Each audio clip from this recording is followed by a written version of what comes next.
What's going on, people? This is a video response for Thundering24 Chad's contest. This is for the second and third part. He wants us to show our biggest bust and something we've never shown on camera before. I think I've never shown these things, so we'll do what I've never shown before and then the biggest bust.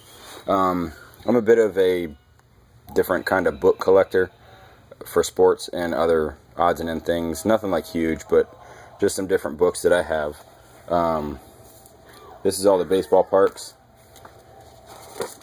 Tells you a little bit about all of them. Olympic Stadium in Montreal, and there's minor league ballparks. Get back here and we'll go to Fields of Green, the Groundskeepers, Astrodome, Pro Player Stadium, Tropicana Field. Tells you about Negro Leagues, all about different ballparks. I got, of course, Red Sox fanatic. I got a couple first editions, Death of a President by Manchester and Game of Thieves. And out in the office, I also have a first edition of The Godfather. Then I got Da Vinci Codes. I got into that stuff, some comic book stuff. But I'll show you, these are the reason I'm showing it. Freaking awesome. Veritex stuffing A-Rod in the face. It's the faithful. Juice in the Game. This right here is one of my favorite books I own. It's the official encyclopedia of baseball. And the date on this is 1956. And I had a first edition. This is not it, but I gave that to my dad. We got the complete baseball handbook, all the strategies, techniques, all the different things that you may want to, receiving the pitch down the middle, stuff like that. All old school stuff.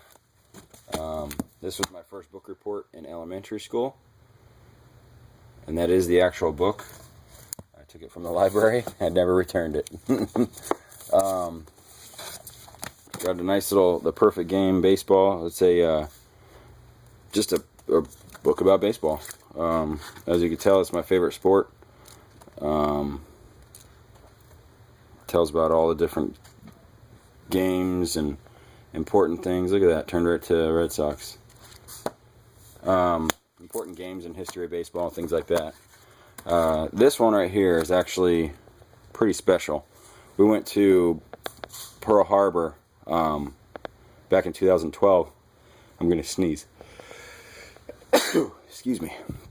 I went to Pearl Harbor back in 2012 when we went to Hawaii. And they had these books there for sale. They were like $20 or something like that. I thought it was a little steep, but I got to meet two of the last 12 or 13 remaining survivors from Pearl Harbor that were stationed there that day, and they signed it. There's one. He signed it to us. He was, I believe, 88 years old, and the other one was 92. I can't find where they did it. I think it was by a picture of them. Here we go. Right there. He was there from 41 to 45. I met him. And then the other guy in the front was one of the co-authors. And there was a paper. Oh, I put it aside. Here's the other paper. They didn't have, this guy wasn't there, but they had some of these that he wrote on, and they threw it in with the book. So that's very special to me. I'm very big on the World War II stuff. I have a old school baseball card price guide. I don't know what year this is. 1988. So that's pretty cool. A championship, 2007 championship season of the Red Sox. Papelbon on the front. My dad gave me this, and my daughter ripped it. Go figure. But it was already pretty tattered when he gave it to me anyway, so she didn't know what she was doing.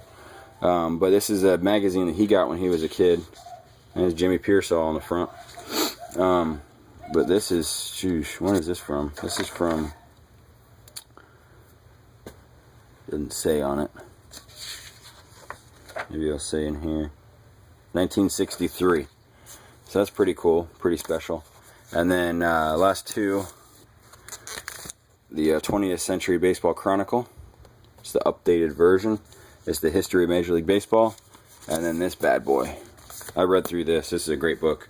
It's a foreword by Mr. Ernie Banks, who, you know, you write a foreword in the front. This is a little blurb about the book and about your feelings on it. But that's my boy on the front. And it just tells about everything you wanted to know, as if all the other books weren't enough. Still all this knowledge about baseball. So that's the thing I've never shown before. And then my biggest bust, you guys are probably going to laugh your asses off. Yes, that's magnetics. Yes, you saw dolphins. And yes, it's Michael Agnew.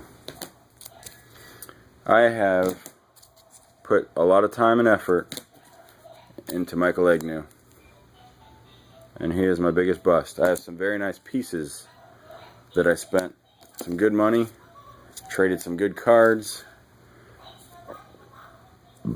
and spent a lot of time finding and grinding and getting and wasting time. So as you can see, this is my biggest bust. I'll still keep them unless somebody absolutely wants them. Dave Archer. I believe he was wanting to do some with them. Hit me up if that was who I was thinking of. Agnew. Dolphin head on the Agnew. Yeah, I spent a lot of money on him. A lot of time. I thought it was going to be a great asset to the Dolphins, and he ended up not being an asset at all. Kind of a bust. Just gorgeous pieces, man. I wish I had better luck. Oh wait, that's Gillisley. I don't know why that was in there. Yeah, hopefully he won't be a bust because I got the same amount of cards as him. I got 3 of that card, I believe. And then this one's my favorite. I'll keep this one unless, like I said, somebody wants. It's number 3 of 5 out of the Prime Signatures. So that's my bust and my books. Say hey. Hi. And my kid. And we are signing off. And Mackenzie, what do we say when we sign off? Deuces. Can you say deuces? Deuces. Alright. See you guys.